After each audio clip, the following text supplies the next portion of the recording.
ఈరోజు మనం సైన్స్ మరియు ఖురాన్ మధ్య ఉన్న ఒక అమేజింగ్ కనెక్షన్ గురించి తెలుసుకుందాం.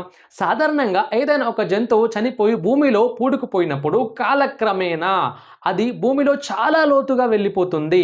అంత లోతులో గాలిలోని ఆక్సిజన్ దానికి అందదు. దీనివల్ల ఆ జంతువు శరీరం కుళ్ళిపోయే ప్రక్రియ అంటే డీకే ప్రాసెస్ అనేది చాలా స్లోగా జరుగుతుంది. ఇలాంటి పరిస్థితుల్లో ఒక అద్భుతమైన సైంటిఫిక్ ప్రాసెస్ అనేది జరుగుతుంది. భూమిలో ఉండే ప్రత్యేకమైన ఖనిజాలు స్పెషల్ మినరల్స్ ఆ జంతువు శరీరంలోనికి ప్రవేశిస్తాయి. ఇది క్రమంగా అక్కడున్న ఆర్గానిక్ మెటీరియల్స్ని కణాల వారీగా సెల్ బై సెల్ రీప్లేస్ చేస్తాయి.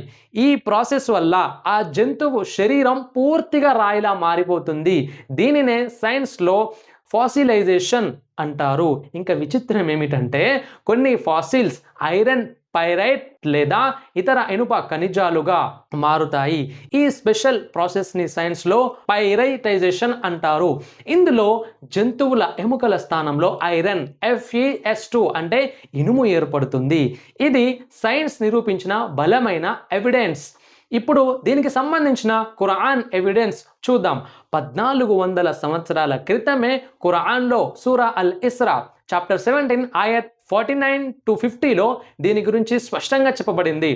మనుషులు ఇలా ప్రశ్నించారు, మనం చనిపోయి కేవలం ఎముకలుగా మట్టిగా మారిపోయిన తర్వాత కూడా మళ్ళీ సజీవంగా లేపబడతామా? దానికి సమాధానంగా అల్లాహ్ ఈ విధంగా తెలియజేశాడు, ఉల్ కూను హిజారతన్ ఔ హదీదా, మీరు రాళ్ళు లేదా ఇనుముగా మారిపోయినా సరే మళ్ళీ సజీవంగా లేపబడతారు.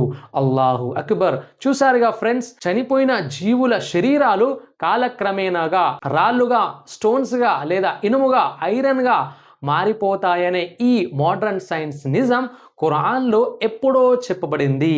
ఈ సైంటిఫిక్ మరియు ఖురానిక్ ఎవిడెన్స్లో అల్లాహ్ శక్తికి ఏది అసాధ్యం కాదని నిరూపిస్తున్నాయి. కాబట్టి ఇంత ఆథెంటిక్గా ఉన్నటువంటి ఈ ఖురాన్ గ్రంథాన్ని చదవండి, అర్థంతో పాటు అర్థం చేసుకునేటువంటి ప్రయత్నం చేయండి.